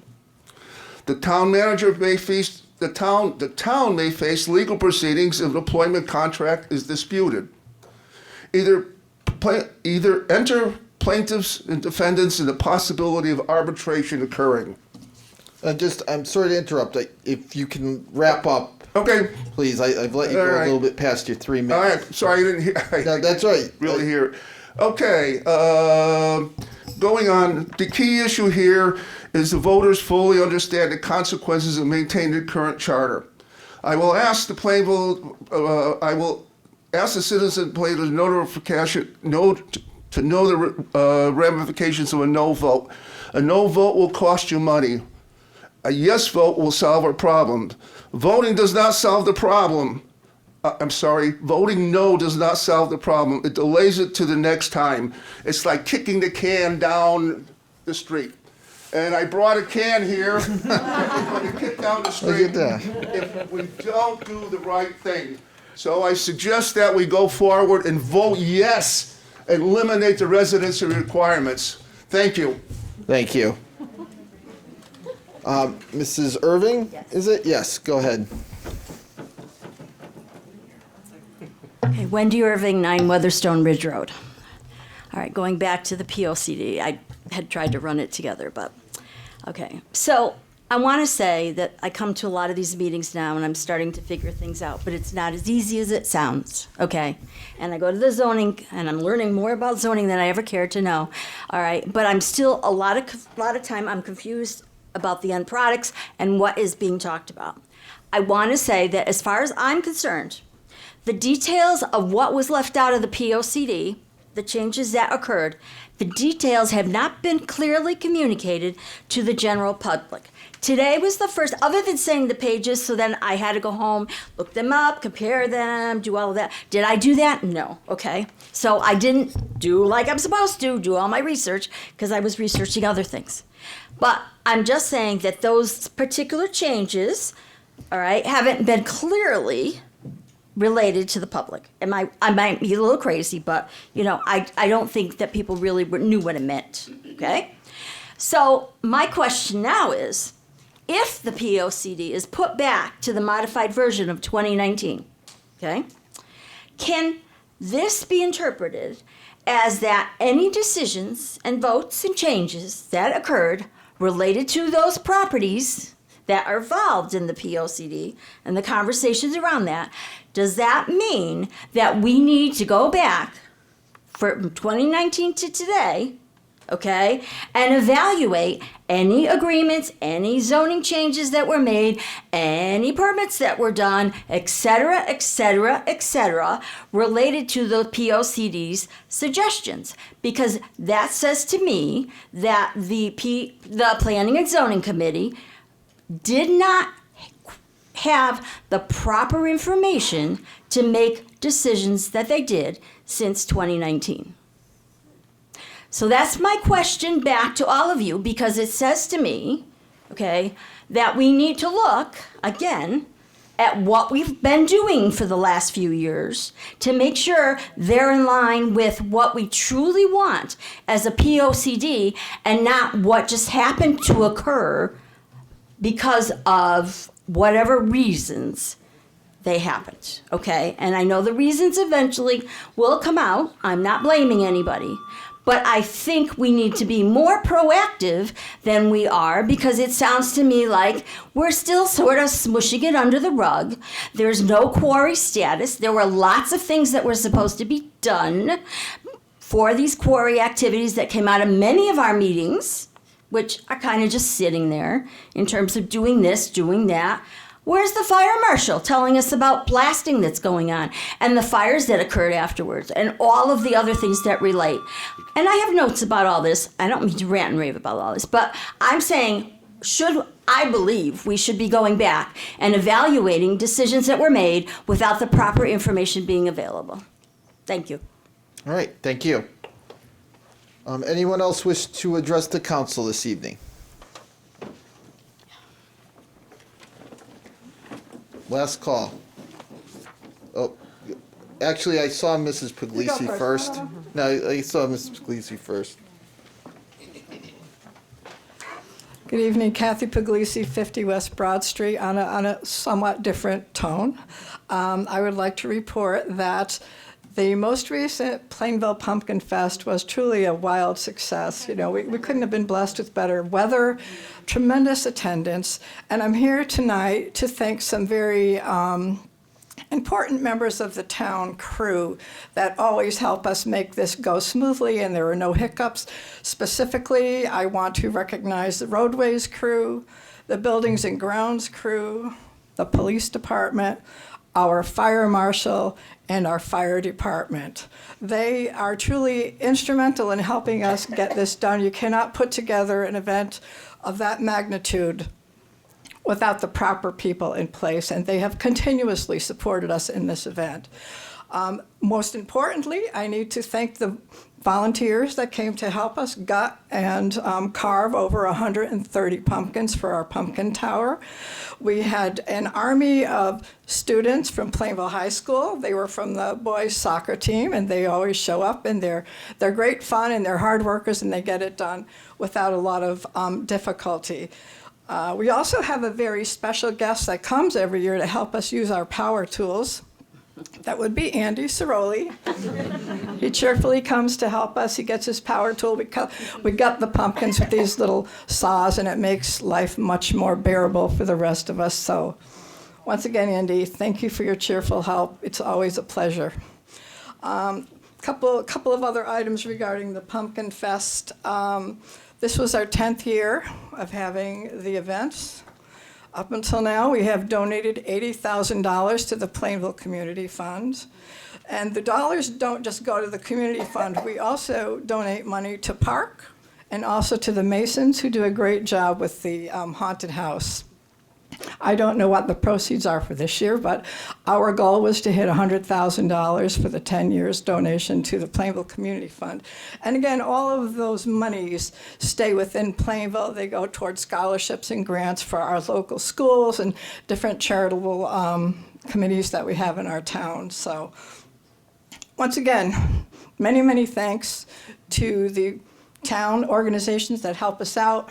Again, we could not do that without their support and their help and ongoing cheerful endeavors with us. On a different note, I've been listening to some of these concerns about the POCD and about changes that were made to the document, and a former planner. Who told him to make those changes? I can't imagine that a planner would go ahead and make wholesale changes to such an important document without having direction from somewhere else. So would we know how that transpired? Was the council involved in that? Was there another person that the planner reported to at some point in time? I don't know if he was instructed to make the changes. I know. If anyone, the council has no authority to update or our stance on the plan of conservation development is strictly recommendations that we can give to the planning and zoning. So it certainly wasn't anyone up here. No. I wasn't implying that at all. But it is hard to imagine that the planner who reports to the town manager, who reports to the council, and there may be other folks involved in decision making when it comes to land use zoning. So I would be interested to know who asked the former planner to make those wholesale changes to such an important document. Okay. Thank you. All right, thank you. Mr. Chairman, if I may, to that comment, that I'm not aware of any, the town planner, former town planner, answers to the town manager and nothing to do with me. And my understanding is that it was his decision to do that. Whether or not he had someone else telling him, or whether it came from planning and zoning, I don't know. But it's something we'll find out. And it did not come from me. Okay. All right, State Representative Martinez, you were next. Hello. Rebecca Martinez, 8 Irving Street, Plainville. I just wanted to come up and say thank you so much for all of your work on the POCD. I know that saying that I've been a thorn in your side to the town attorney, town manager, assistant town manager would be putting it mildly. I know I've called, I've showed up a lot and asked a ton of questions, and that's just one individual. But what I'm getting at the end of this resolution is that you guys are asking for all of the mistakes by the former town planner to be corrected, and that you guys are lighting the fire so that planning and zoning can do the right thing. And I thank you a lot, because I think that you guys have taken an awful lot of criticism for a document that you actually, you don't make the changes and the decisions on. So thank you so much for lighting the fire so that this can go back to planning and zoning, as well as the checks and balances with the new website where people will be able to see any changes that are made. And televised meetings have been something we've needed. I know a few years ago, under previous leadership, I believe Nutmeg was recording Board of Ed, isn't now. I think that transparency is definitely something that we have needed to come back.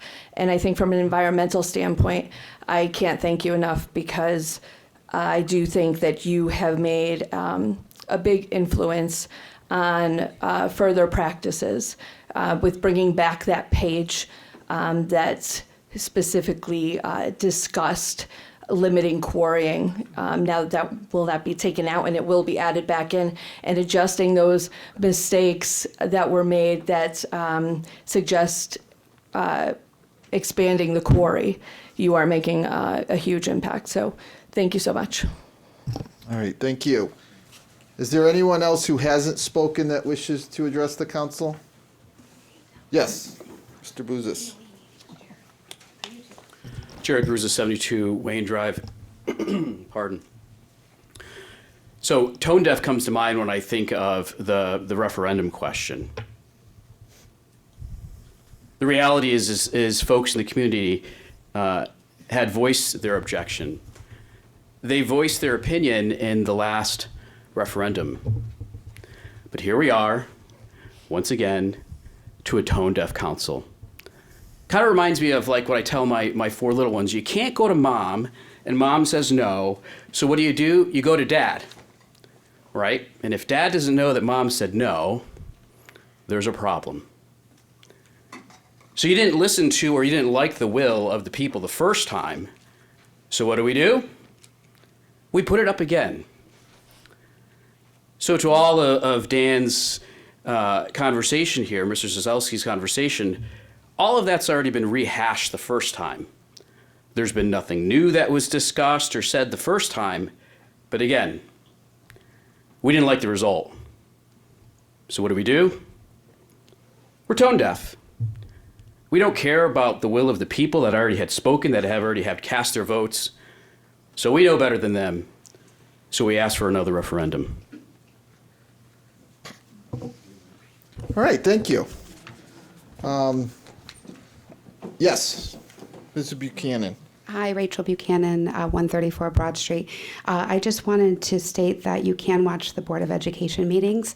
We do have a YouTube channel, so all of the Board of Education meetings are available to be watched. I just wanted to make sure there wasn't any confusion around that based on what State Representative Martinez had said about Nutmeg Television. So, thank you. All right, thank you. Anyone else that hasn't spoken or wishes to address the council? Anyone else? I have a really quick thing. Yes. I'm just responding to what he said earlier about. Yeah, take your time. Yeah, just push the button at the bottom there to turn the microphone on, please. Thank you. Miss Moquette, 84 Metacomet Road. I believe that the town manager should live in Plainville, and I understand that it's very difficult to find somebody with your qualifications, and you seem to do a very good job. But as we sit here tonight, we have a commitment to our homes, we have a commitment to our future homes, to the families that we are from, and we have a financial responsibility to, I would feel like you would have a better investment in the finances and in the families and in the nature and in the commerce in this town if you lived in this town. Thank you. All right, thank you. Is there anyone else that wishes to address the council that hasn't done so already? Yes.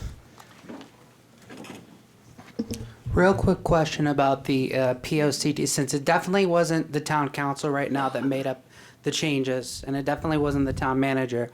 Is there a way that you can bring us the planning and zoning chair to talk to, maybe? Is there any way that you can address them on behalf of us and ask, did you guys direct, Mark DeVoe to make those changes? I'm sure we can, yes. That would be really helpful, I think. Okay. Thank you, Chris.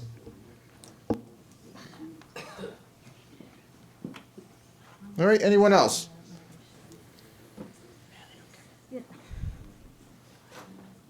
You already spoke, though. I know. This is on a different subject. Can you take like a minute? A minute, that's all I got. Well, let me just make sure. Is there anyone else who hasn't spoken that wants to before we open it up? Okay, go ahead. Wendy Irving, 9 Weatherstone Ridge Road. I swore I was going to keep my mouth shut tonight. Okay. What I want to say about having our town manager live in town is I do not believe that Plainville has the right amount of houses for people to move into our towns. We don't have upper scale homes being built in this town. We have little apartments being built on every piece of property that comes available in this town. They're all apartments. We don't even build condos for people to have any vested interest in Plainville. Okay? We build little houses. We build senior housing. We're knocking down a church to build senior housing across the street from a school. If Plainville doesn't start, and he knows what I feel about it, if Plainville doesn't start looking at some stuff so that we can bring people in, how would he move into town? Where's he gonna live? In the 3 big houses we have in town?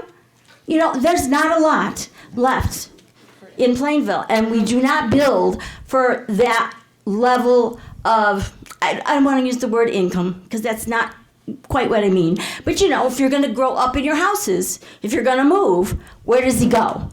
So we can't have him live in town because there's nowhere for him to go unless you're gonna put him in an apartment somewhere. Thank you. All right, thank you. Yes, Mrs. Clark. Where? Then where are you gonna put the houses? Where are the houses? If you guys, no offense, you're welcome to talk. If you could go out in the hall, that would be. Mrs. Clark. Hi, good evening. Cassandra Clark, 129 Tomlinson Avenue, Plainville. When it comes to the town manager, I appreciate all the hard work he's been doing. I did vote, and I believe our votes should matter to keep it so that the town manager will have to live in Plainville. There are a couple things. One thing is that with the town manager staying in Plainville, there's nothing in that that says the manager has to purchase property in Plainville. The town manager can rent, the town manager can have a smaller piece of property here and a larger piece of property in someplace else. Second, I think it's an insult to all of us who live here in Plainville that we don't have affluent enough homes or people that are making a good living here in Plainville. And that in itself is a problem. We want to have success. We want to be a successful town. And I would agree that if we have more people coming into town and have the manager living here, it's going to bring in that type of businesses, that type of accountability, and we'll grow our town in a different direction. But if you constantly say that Plainville's awful or that Plainville is just, apartments or condos, that's not good for the town, and that's a lot of negativity that I don't think Plainville deserves. So I just want to tell the town manager, thank you very much for all that you do for Plainville. I just would hope that there would be a little bit more investment in our town. Thank you. All right, thank you. Anyone else who hasn't spoken yet? I spoke, but I just have one minor thing. Well, let me, because this is going to be it. I promise. Not for you, for everyone. We're done with after this, we'll close public comment, but go ahead real quick if you want.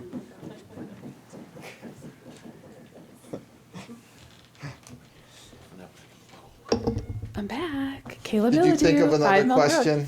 It's actually not related to the POCD, Oh. so you guys can take a deep breath and just, That's okay.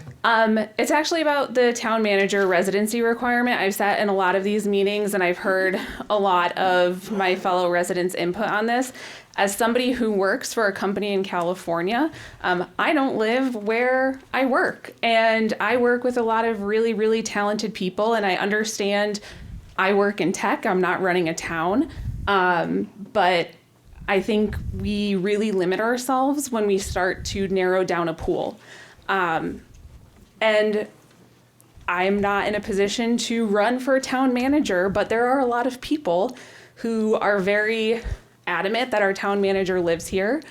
And if that is something I think people want to see, then if you're qualified, I think you should apply for that job. I think it's very limiting, and I would hate for our small town to really restrict available talent because of a residency requirement. And that's all I have to say. So I'm done now, for real. All right, thank you. All right, and thank you everyone for your comments and questions. And one thing I would, advise, I know, and Sherry, are you still back there?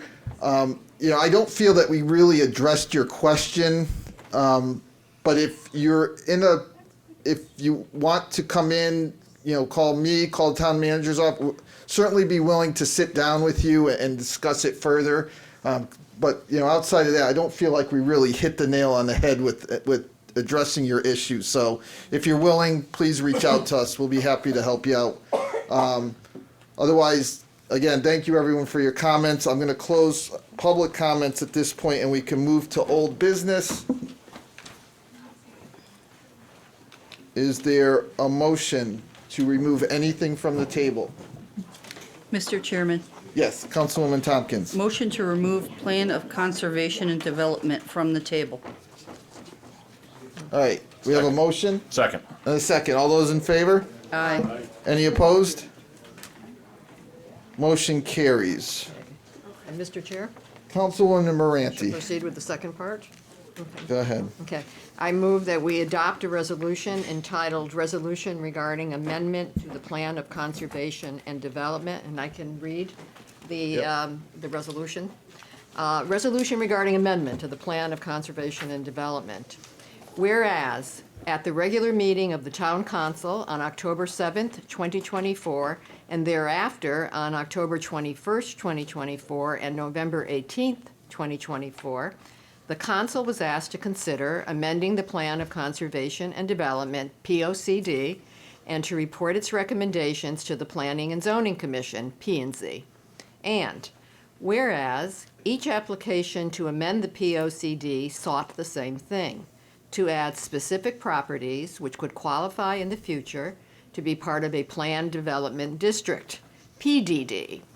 And whereas the page to be amended for the northeast quadrant was named in the application and shown in the town council's meeting packet as page 63, but its contents now appear as page 54 in the amended POCD, and there is no current page 63.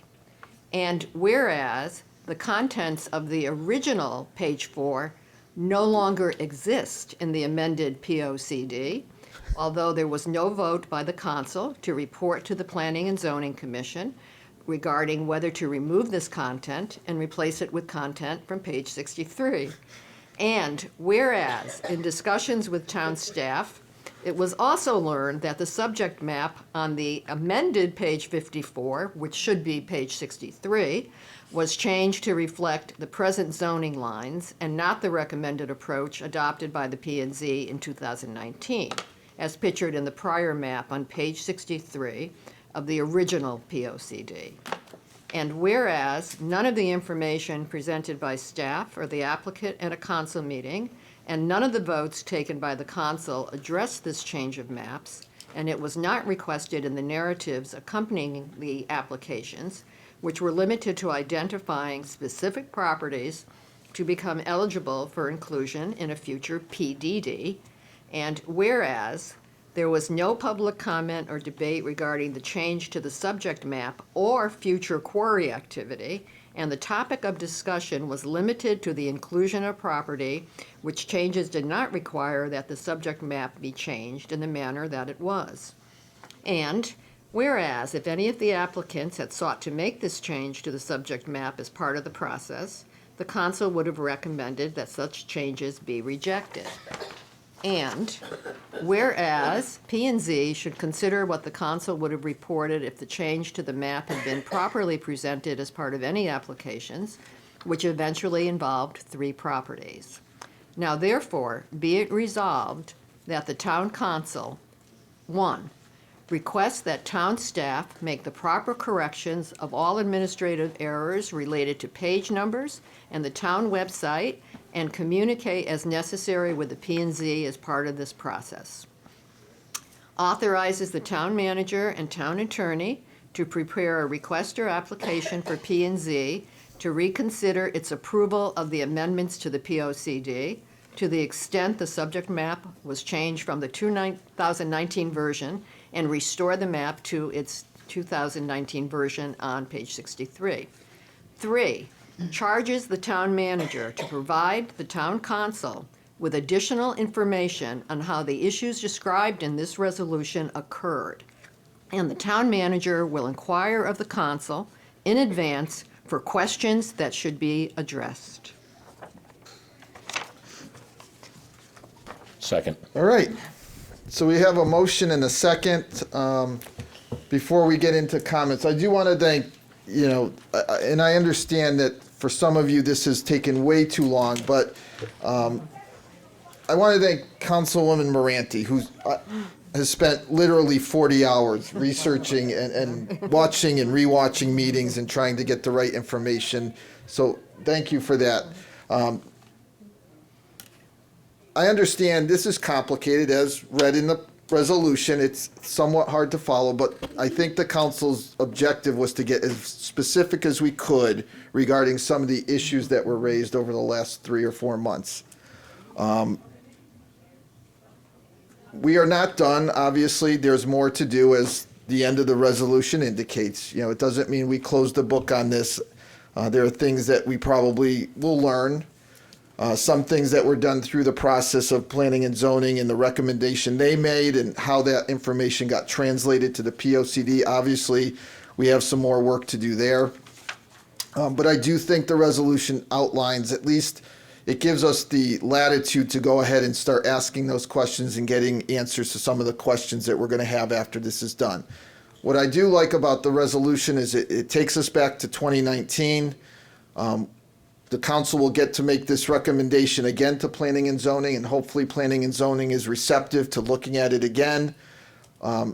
Obviously, having a public hearing, going through what they need to as far as notifying the public, giving the public an opportunity to speak to it if they choose to, and then making those recommended changes, and obviously following through with town staff gets hold of those recommendations and making sure that things are done consistently and in line with the decisions that were made by planning and zoning. So I imagine, is there any questions or comments regarding? I'll just, some brief comments. We tried to accomplish several things in this resolution. First, to identify and to state, pretty bluntly what went wrong, okay? And then obviously authorize town staff to correct what should be corrected. And then also, by the last clause that we mentioned in this resolution, is to get further information, to dig even further about how this came about. I know there's been mention about, taking action, for example, and I appreciate the sentiment, but we need to get all the information together. I know I still have some questions on how this occurred and when certain things occurred. And we need those answered, and that's why we're charging the town manager to provide us with more information, and also for us to make sure we get to him all the questions that we would like to get addressed, the questions that we still have about this process and how it went wrong. And one correction, just to it's not a correction, but a clarification on the timeline, because the timeline can get a little confusing with all of this too. The changes that were made were after anything we did at the town council, and we can recommend to P&Z whether or not to approve an amendment. And I assume, although I never had a copy of the planning and zoning packet in front of us, though that's one thing that I would like to, as we further examine this issue, to have in front of me. I assume that their packet was probably the same as ours. It showed page 63. 54 still existed, And the changes, in other words, were made, I believe, definitely after the council votes. And most likely, and we will certainly want to confirm that, after the planning and zoning votes as well. So just to kind of clarify that timeline might be helpful in understanding. Mm-hmm. All right, any other comments or questions? Oh, sorry. All right, hearing none, all those in favor? Aye. Aye. Any opposed? Motion carries. That's the only old business item we'll have tonight. We can move now to item 11, new business. Mr. Chairman, Councilman Gettleman. motion to adopt the proposed amendments to ordinance chapter 28 Fire Department with additional revisions to chapter 38 as listed on Exhibit A. And we're gonna have a pause. The town clerk has a clarification for us. I just realized it. Yes. Okay, Mr. Chair. Yeah, we're gonna redo. Redo. Yes. Motion to adopt proposed amendments to ordinance chapter 38 Fire Department with additional revisions to chapter 38 as listed on Exhibit A. Second. All right, a motion and a second. Any comments or questions? Mr. Chair? Go ahead. I'd just like to echo the sentiment that was said earlier about the amount of work and the people that really should be recognized for the amount of work that they did on this. Town Attorney Barea, Assistant Town Manager Andy Sirioli, Captain John Miska, who has been invaluable the last 8 months, Deputy Chief Adrian Paradis, he's also been invaluable, Chief Machini, and I'd also like to thank Councilman Underwood and Councilwoman Christopher as well. This was a Herculean task that I'm glad we got done, and I hope it's a step in the right direction for the town and especially for the company and the fire department. All right, thank you. Anyone else? I wanted Yeah. to make a quick comment just on the clarification on the additional revisions, just so everybody's aware of that. It was more a question with regard to numbering to make sure that everything matched right. And I just wanted to say that Mr. Fode, Tom Fode, was somebody who actually pointed out a couple of these things to us, and I really do appreciate having somebody with that kind of input. I really do appreciate it. Thank you. All right, anyone else with a comment, question? All right, all those in favor? Aye. Any opposed? Motion carries. Item number 2. Mr. Chair, Councilman Gettleman. and bear with me, this is a long one. Motion to adopt a resolution entitled Resolution Establishing Monetary Incentives for Fire Department Training and Certification Program. Resolution states, whereas the Town Council at their October 20, 2025 regular meeting has adopted revisions to Chapter 38 Fire Department of the Town Code, which in accordance with the provisions of the Town Charter shall become effective 30 days after publication in one or more newspapers having circulation within the town. And whereas Section 38.5, Benefit and Incentive Programs, subsection C of the amended Town Code authorizes the establishment of a training and certification incentive program to encourage the recruitment, retention, and continued education of members of the Plainville Fire Department. And whereas providing monetary incentives for the successful completion of eligible training courses and certifications strengthen the department's operational readiness, enhances public safety, and supports the professional development of applicants and members. And whereas the Town Council finds it in the best interest of the Town of Plainville to formally establish a schedule of monetary incentives for fire department applicants and members who successfully complete State of Connecticut endorsed or sponsored training courses and certifications. Now therefore it be resolved that the Plainville Town Council hereby adopts the following monetary incentives for the successful completion of the identified training courses and certifications as part of the Training and Certification Incentive Program, consistent with Section 38-5, subsection C of the Town Code, to be implemented upon the effective date of the amendments to Chapter 38 of the Town Code adopted at the Town Council's regular meeting on October 20th, 2025. Here we go. Firefighter 1, Hazardous Materials Awareness and Hazardous Material Operations. $250 at sign-up, $250 upon passing, $250 upon after 1 year of active service. Hue endorsement, $250 upon passing with proof of certification. Driver operator, aerial, $500 upon passing with proof of certification. Driver operator, pump, $500 upon passing with proof of certification. Rescue, ropes operation, $250 upon passing with proof of certification. Emergency medical responder / emergency medical technician, $500 upon initial passing with proof of certification and $250 upon each recertification. Firefighter 2, $750 upon passing with proof of certification. Rescue technician, rope, $250 upon passing with proof of certification. Rescue technician, confined space, $250 upon passing with proof of certification. Rescue technician, tower, $250 upon passing with proof of certification. Rescue technician vehicle, $250 upon passing with proof of certification. Advanced vehicle extraction, extrication, $250 upon passing with proof of certification. Fire Instructor 1, $750 upon passing with proof of certification.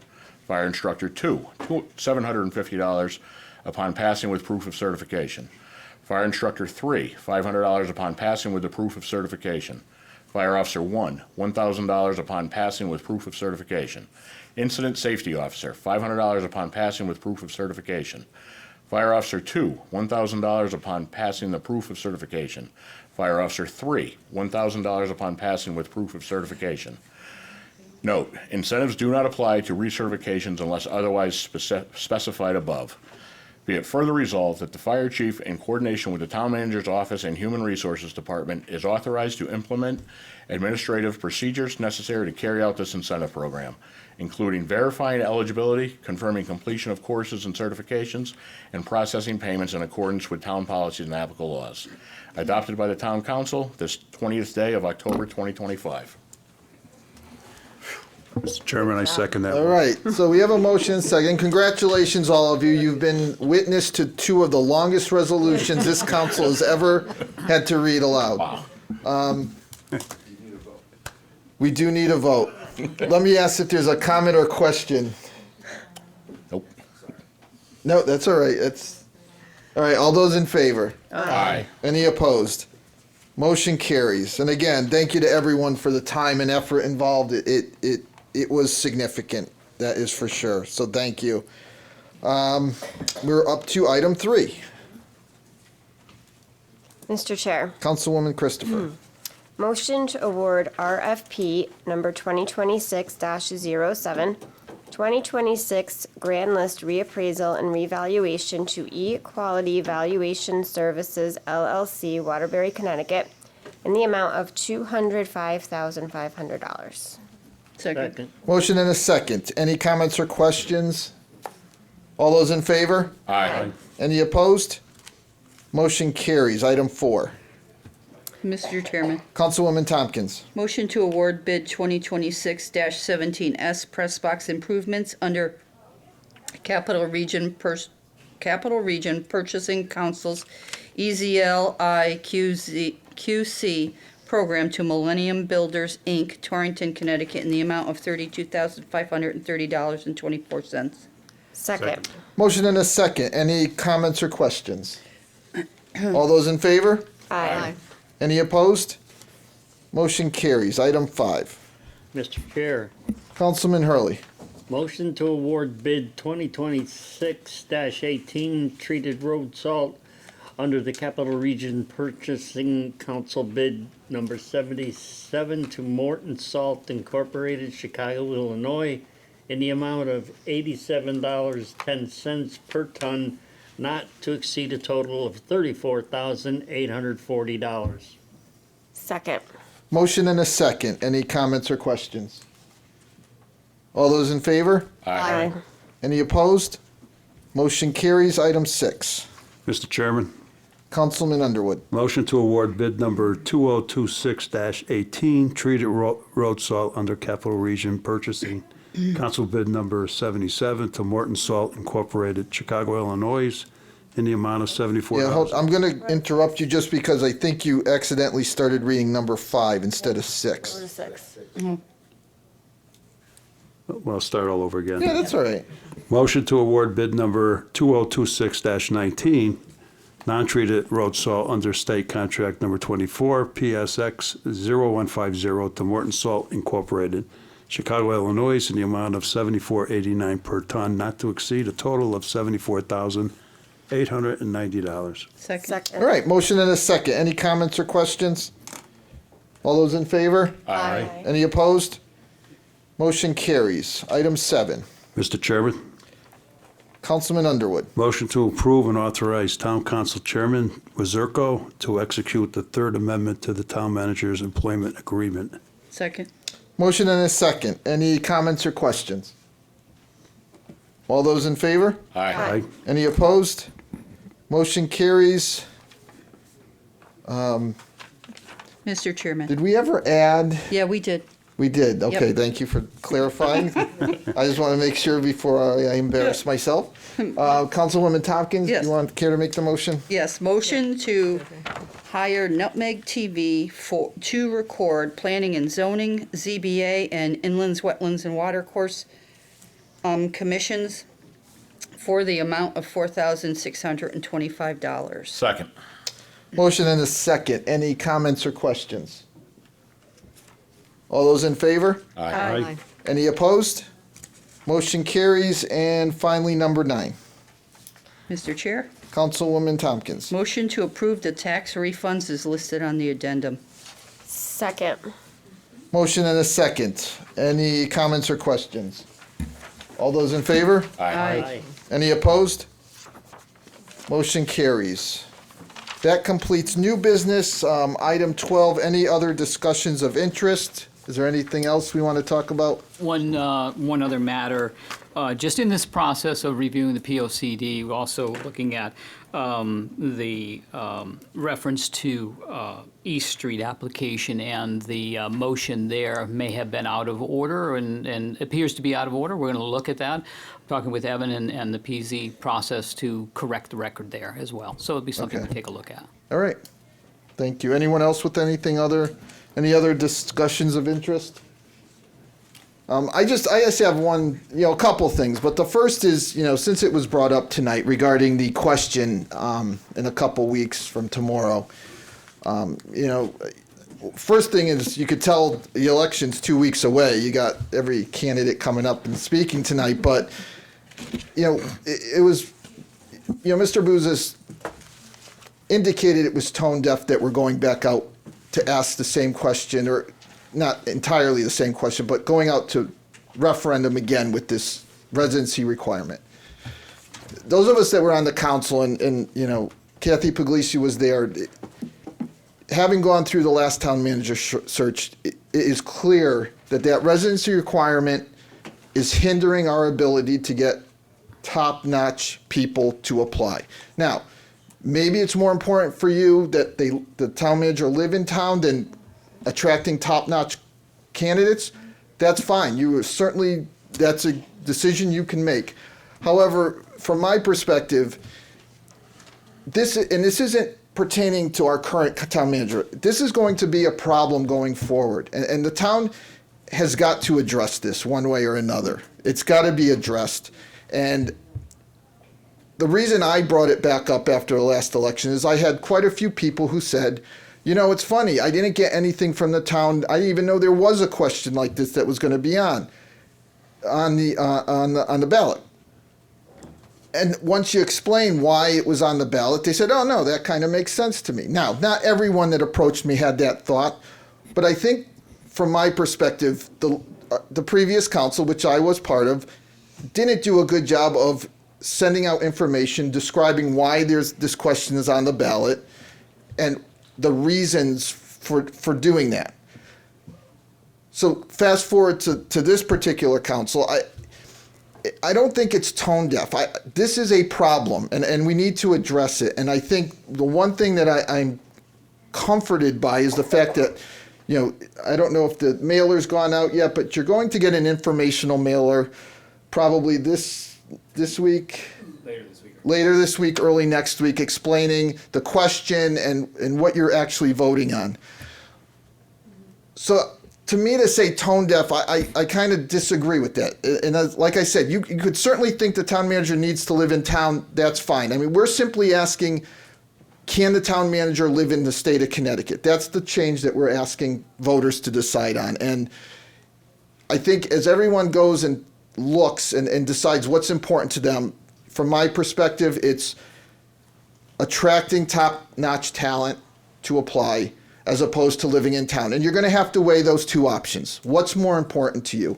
Town managers are professionals, and I understand some people feel that them living in town, they have a bigger buy-in, and that's reasonable. I don't necessarily disagree, but this is a clause in the charter that was put in there in 1959. I think it's appropriate to take a look at it and ask the residents to please just reconsider what happened 2 years ago, with the town providing information about what's on the ballot, and how we're going to handle this going forward, because it's going to change the way we hire town managers going forward. And again, even after Town Manager Paulus has decided that he's no longer, has decided he doesn't want to be in Plainville anymore. So, Can I just ask one little question? yeah, go ahead. He's in that position for 8 years usually, right? The town manager? No, No. it's Exactly 8 years? no, that's fire chief, but no, there is no term to a town manager. It's at will. It's as we did tonight, we extended. We did make a third amendment to his contract. So typically every year we do look at the contract, and that particular council can decide to put language in there. Obviously we have to agree. It's a contract, so both sides would have to agree what language is in there. But yeah, there is no term limit. I guess I don't know if that's the right way to say it, but they can stay here as long as the town manager and the council wish to keep them there. So I know I've gone on and everyone's tired. We're in our third hour of this meeting, but we're not doing it because we're trying to insult anyone. We truly believe, and I think if you put the previous town council members who were on the previous council before we hired Mr. Paulus, they had 30 seconds where they had to tell you the truth, they would admit that once we inquired or once we made it known that we were trying to remove that residency requirement, the second round of applications, much more quality. We had multiple candidates. And for me, I think it's important as the town goes forward that I do think they have to take a look at that again, especially because I don't feel the town was properly noticed 2 years ago. And I just hope everyone's open-minded. Please feel free to reach out to me if you have any questions or comments. You want to yell at me, you want to tell me I don't know what I'm doing, you can take a number after my mother calls me tomorrow, but Mr. Chair. Yes. Can I add to what you're saying there? I've said this before at council meetings. I don't believe the town manager has to live in town to be invested in town. If a town manager doesn't care about the town, isn't invested in the town, then you hired the wrong guy. You really, it's his job to care, literally. And if you look at the previous town manager, he was out of town before he even quit, so he wasn't invested either. If you want to look at it that way, he was the minute he was done. Actually, before he was done, his house was sold and he was out of here. So he wasn't invested along that train of thought. Mr. Chairman. Yes. We think ideally. Yeah. Mr. Yeah, Chairman. Councilman Underwood. I was on the last council, and I got to tell you, I'm going to be the first to tell you, we did not do our jobs as council members. We did nothing to let the people know why we felt that the town manager should either be a resident or not be a resident. That's number one.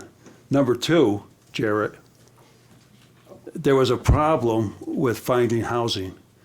The housing inventory was nothing. There was no housing inventory, and if there was, they wanted, for example, a small salt box house, 3 bedrooms, very small, 600 square feet, $299,000, $310,000. And in addition to that, you had to come up with a bid. And there could be 10 people in line and 10 different bids. So in all fairness to the town manager, we put together another charter revision commission. Thank you, Mr. Chichalski. Thank you, Tom, for making the statements you did here today. At least you explain why you feel the way you do. That's not to say that anybody in this council feels that way. I'm just telling you that the way it was back then. And we did interview, first round of interviews, we interviewed 10 people. And out of the 10 people, I wouldn't give you a dime for any of them as far as the talent.